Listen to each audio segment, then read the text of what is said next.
আসসালামু আলাইকুম আপুরা। আজকে মুরগির মাংস রান্না করবো। তো মুরগির মাংস রান্না করার আগে আমি একটু মুরগির মাংস সিদ্ধ করে নিই, সামান্য একটু সিদ্ধ করে আগে ধুয়ে পানি দিয়ে বসিয়ে তারপরে অল্প একটু এক ফুটন দিয়েই নামিয়ে নিই। নামিয়ে পানি দিয়ে আবার ধুয়ে তারপরে আমি রান্না করতে বসাই। কারণ আমার কাছে ব্রয়লার মুরগি তো অনেক ইঞ্জেকশন দেওয়া থাকে, আর কি করে ওরা আল্লাহ জানে। এর জন্য আমি কি করি যে একটু পানিটা ফুটিয়ে তারপরে গিয়ে নামিয়ে আবার ধুয়ে তারপর আমি রান্না করি। এটাই আমার কাছে ভালোই লাগে।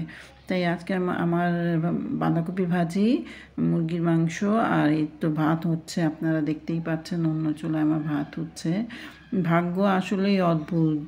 যার নসিবে থাকে তার সুখ, শান্তি, ভালোবাসা সব দিয়েই থাকে, আর যার থাকে না তার নসিবে কোনো দিক দিয়েই থাকে না। তার শুধু আল্লাহ ভরসা ছাড়া আর কিছুই বলার থাকে না।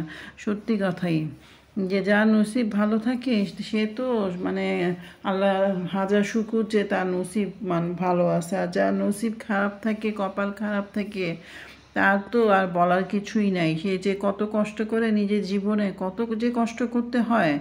আল্লাহ যেন সবাইকে সবার নসিব ভালো করে, এই দোয়াই করি, এই কামনাই করি সব মেয়েদের যেন নসিব ভালো হয়। আসলে কতগুলো মেয়েদের নসিব ভালো হয় আমি জানি না, কিন্তু আমার দেখার মতে তো ম্যাক্সিমাম মেয়েদেরই নসিব ভালো হয় না, কপাল ভালো হয় না, হাজব্যান্ড ভালো পায় না। আর যারা পায় তারা তো অনেক কপালি। আল্লাহ শুকর করা উচিত যে তাদের নসিব ভালো, তারা ভালো স্বামী পেয়েছে। আমি পানি দিয়ে দিয়েছি মাংসের মধ্যে, আর এখন ওই রাঁধুনি গরম মশলাটা দিয়ে নামিয়ে তারপর ওই চুলায় কিন্তু আমি পেঁয়াজ তেল দিয়ে বসায় রাখছি বাঁধাকপির ভাজির জন্য। তো বাঁধাকপি ভাজি করব, আর এই যে আমি দিয়ে দিলাম রাঁধুনি গরম মশলা। এটা আসলে খুবই ভালো লাগে আমার কাছে, এটা গ্রানটাও খুবই ভালো, আর এটা দেওয়ার পর কালারটা খুব সুন্দর হয়ে যায়, চেঞ্জ হয়ে যায়, এই জন্য আমার কাছে ভালো লাগে।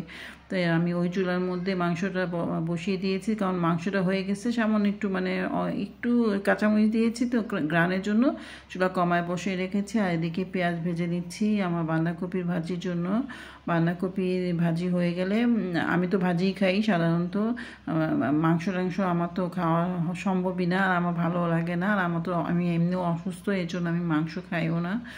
তো এই যে বাঁধাকপির ভাজি হচ্ছে, বাঁধাকপির ভাজি হয়ে গেলে ভাত তো হয়েই গেছে, আজকের মতো আমার রান্না শেষ হয়ে যাবে। তো যাই বলছিলাম যে আমারও দুটো মেয়ে আছে, আমি আল্লাহর কাছে সব সময় দোয়া করি আল্লাহ আমার মেয়ে দুটো নসিব যেন ভালো করে, সব মেয়েদের নসিবই আল্লাহ যেন ভালো করে।